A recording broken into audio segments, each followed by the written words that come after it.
Shalom. First off, I want to give all praise, glory, and honor to Yahweh Bahashem, Yahweh Shai, Bahashem, Rakakudash. Double honors to the apostles and the elders of Great Millstone. Salutations to the hopeful elect that are scattered throughout the four corners of the earth. And to all my brothers out here preaching this truth to you, I say Shalom. This is Amatazar from the Chicago camp, coming back at you again with another lesson entitled The Olive Tree Deception. Non-Israelites won't be grafted in. So, since this ministry, the truth of the Lord's word has been being preached throughout the earth. Um, the true gospel, all right, um, has breaking down lots of walls, okay, and increased understanding, all right, about who the people of the Lord are and the promises and the covenants and the prophecies, all right, that are taking place in the earth. Right now, the Christians, they don't have an answer for the times that's coming upon the world. All right, they don't have an answer for the tariffs. They don't have an answer for the cruel Lord Donald Trump. They don't have an answer for the soon coming MOTB. All right, but the prophets have the answers. All right, because they have the truth. Now, one of the last strongholds is this idea that non-Israelites can be grafted in. Okay, um, so that's what this lesson is going to focus on. All right, so let's go ahead and start Revelation 11, start in verse 1. And there was given me a reed like unto a rod, and the angel stood, saying, Rise and measure the temple of the Most High, and the altar, and them that worship therein. All right. Now that reed like unto the rod used to measure, okay, is the Bible. Okay, it's the scriptures. And the temple of God are the people, the Israelites, the church. All right. It says, and the altar and them that worship therein. But the court which is without the temple leave out and measure it not, for it is given unto the Gentiles. And those Gentiles are natural Gentiles. And the holy city shall they tread under foot 42 months. And I will give power unto my two witnesses, and they shall prophesy 1,260 days, clothed in sackcloth. These are the two olive trees and the two candlesticks standing before the power of the earth. Okay? Now, it says, I will give power unto my two witnesses, who are the what? Olive trees and the two candlesticks. And they shall prophesy 1,260 days, clothed in sackcloth. All right. Now, sackcloth is not something, all right, that you would wear intentionally in most cases. Sackcloth is something that you carry stuff in, like potatoes. It's not good for your skin. It's not good to the skin, right?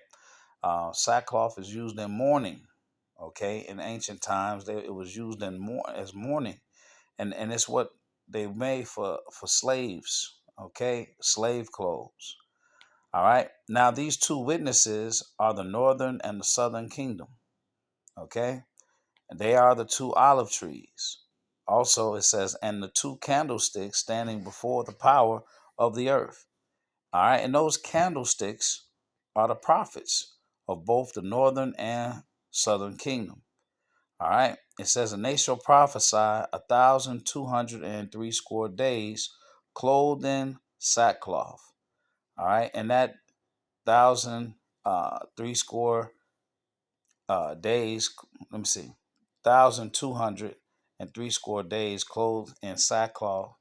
All right, is the 350-year period between 1619, all right, and 1969. So that's called the 3.5 days, 3 days and a half. Okay. All right. And this is the time that you had the northern kingdom and the southern kingdom, okay, in the dead state.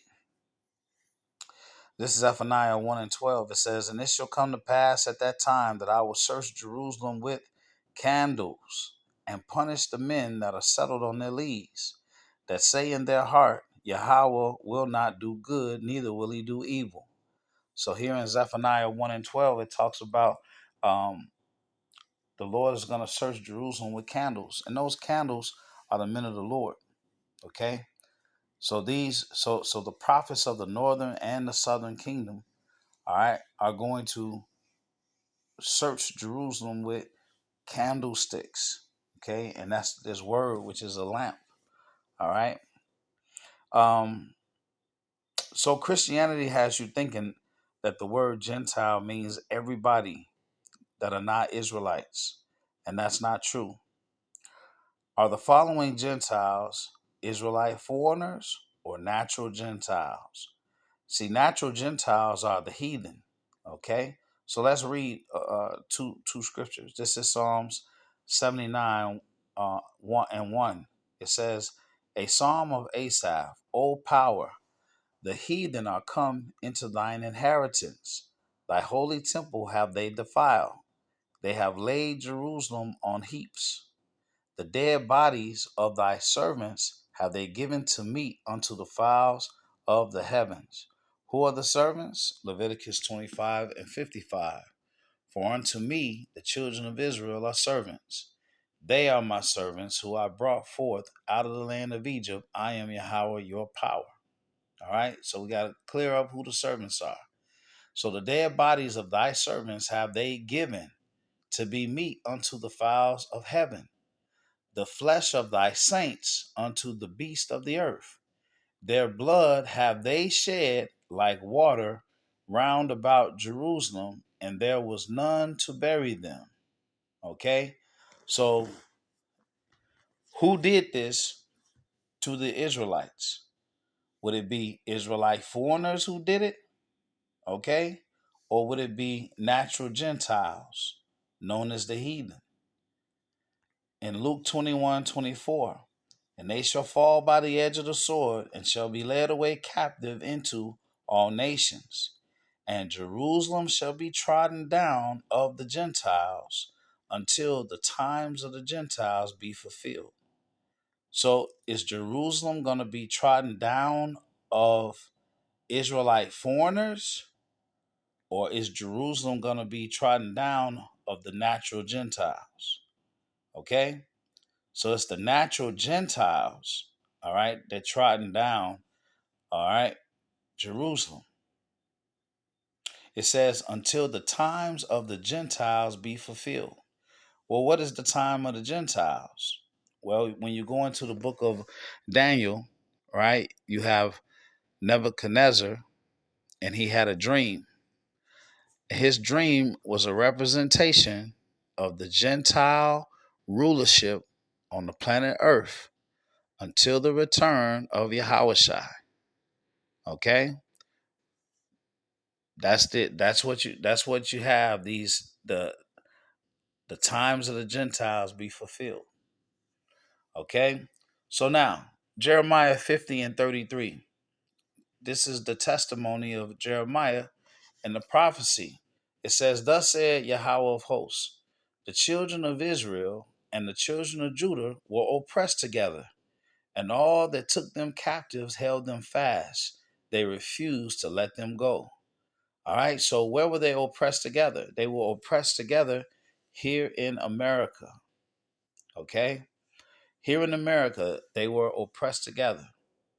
All right, here in America, they were in sackcloth. Okay, in slavery, in a poor condition. Okay, and that period where they were asleep, the period in which they were considered dead, from 1619, okay, to 1979. Let me see. 1969, Salakia, 1969, 1619 to 1969. Some people say 1620 to 1970. All right, but it was a 350-year period. All right, before the truth came back onto the earth. All right, and we began to remember ourselves. Now, how did that happen? Because of the two witnesses. All right, so you had the northern kingdom and the southern kingdom oppressed together here in America. But look at this prophecy. All right. The power to prophesy. This is Ezekiel 37 and 1. It says, the hand of Yahweh was upon me and carried me out in the spirit of Yahweh and set me down in the midst of the valley, which is full of bones. All right. And that valley was America, or is America, and caused me to pass by them round about. And behold, there were very many in the open valley, and lo, they were very dry. And he said unto me, Son of man, can these bones live? And I answered, O Lord, power, thou knowest.